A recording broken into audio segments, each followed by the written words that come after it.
Hi, this is Jamie from Antelope Beads. And at Antelope Beads headquarters, we've been talking a lot about earrings lately, and we've been having lots of fun playing with new earring design ideas using a lot of our new products. We thought about the fact that some of you may have never made earrings before, or maybe you have, but it's just time for a refresher on the materials and products you can use. So in this video, we're going to cover earrings from the very, very basics and kind of show you different things that you can use to grow from there. If you are just getting started with earrings, the very absolute simplest way to do it is going to be the Change A Bead earrings. And we have a video specific to the Change A Bead earring. What it is this finding here. You just pop open and close the little piece, slide your beads on, snap it shut again. It is a pretty tight snap because you want your beads to stay in there. And you can exchange your beads every day to suit your outfit if you'd like. Again, we have a different video on that at antelopebeads.com. After the Change A Bead earring, the next easiest thing to use is ear wires. Ear wires are these pieces here. They come in slightly different sizes, as you can see, come in different finishes. We have copper, brass, gold, silver, and an antique silver. And they're all made up of just this wire that loops around with the little simple loop at the end. Now to open these, you're going to use a flat nose or chain nose pliers like this one, and you're just going to grip that little loop, and I use my finger to hold firm this part of the wire above the loop, and I just twist that loop away. So it's twisted open in that regard. I'm going to open this one actually just a little bit further and show you that a very easy way to make a pair of earrings is just open a ear wire like that, grab a charm, slide it on, and close it up again. So using just one little tool and the ear wires, you can easily attach ear wires to charms, and we have all sorts of charms that you can choose from. Let's say your charm, the top of the charm, this little loop here, is going in the opposite direction, like this one. If I just attached my ear wire to the charm directly, you can see that this ribbon will be going sideways like this, which probably isn't the way you want to wear it. So now is when we can introduce jump rings to the mix. Jump rings are just little rings like this guy that have one little opening in them, and to open and close them I use two pairs of pliers. Here I'm going to grip one side using these flat nose pliers, and I'll take my chain nose pliers and just grip on the other side of the little split. And again, I'm going to twist it just like I did the ear wires. Twist it open and close. So I've opened it up. I can slide on this charm and the ear wire, close it up again, and now you have your charm going in the correct direction.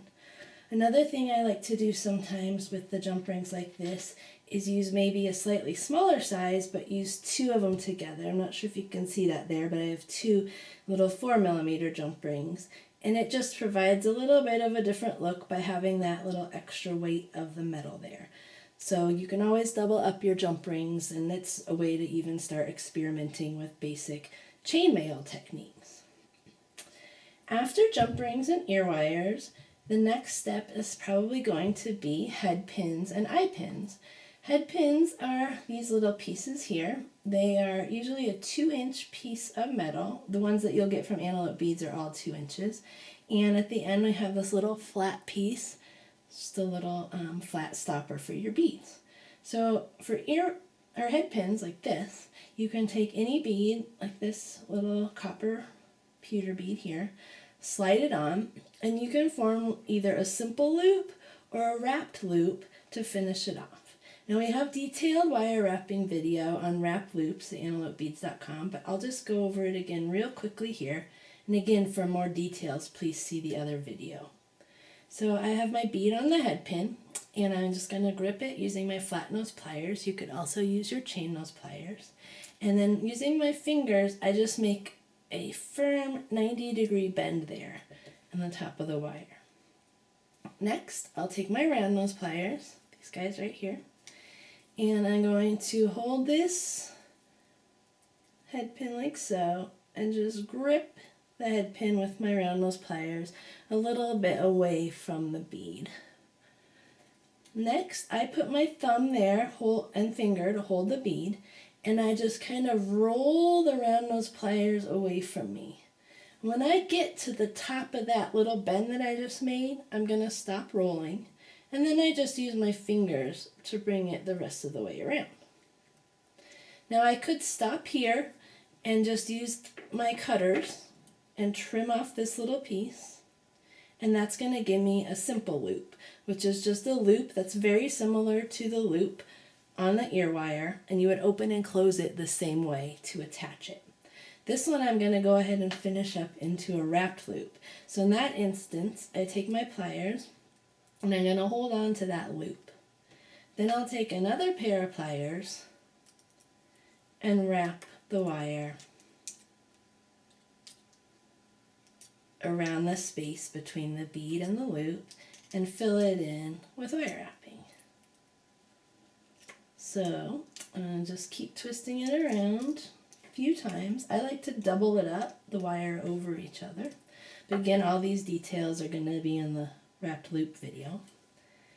And then I take my pliers and trim off right by the loop there. Now I can just take an ear wire, open it up, and slide on that little dangle. And there's another finished earring.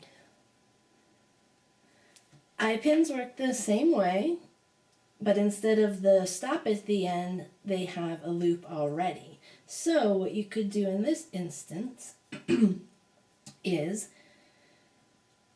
attach this to a charm. We use this little leaf charm here. Close it up, again twisting it open and close like you would the ear wire or the jump ring. Next I can string on a bead or maybe even some little 3mm O-rings and a bead.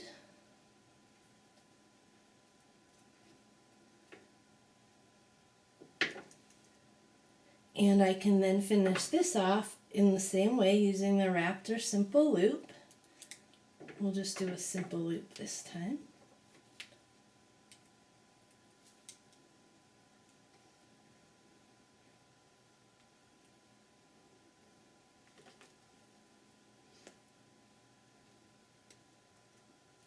So there I've formed the loop, and I can just trim this off right there, the loop.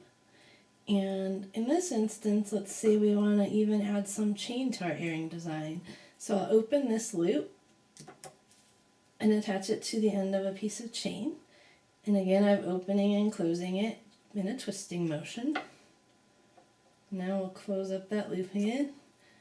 There's some chain, and then you can just add the ear wire directly to the other side of the chain, like so.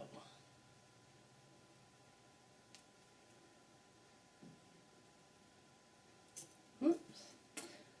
Well, this is a good instance of showing that this chain is actually a little bit large to fit onto the loop of that ear wire. So in this instance, I'm going to close that up again, and I would just use a jump ring to attach the two. So take this little jump ring, open it up,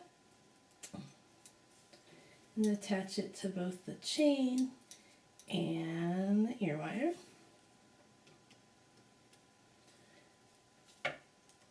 And there you go. Another thing you can do with eye pins, besides using them as links in this regard, is you can even take them and kind of coil them up to make little charms of your own using just the eye pin. So that's what I did here. I just took one and used my round nose pliers to make a loop at the very end. And once I made that loop, I just held it kind of with my flat nose pliers and kept turning it as I turn the wire around and make this little spiral. Then you can just take that spiral and attach a head pin directly to it for another very simple earring technique. So we've covered lots of earring basics here. Again, we have some more detailed videos on head pins, using them for wrapped loops, as well as the Change A Bead earrings. So please visit antelopebeads.com for those videos, and keep your eyes open for lots of new earring design samples in our ideas and inspirations page. Thank you.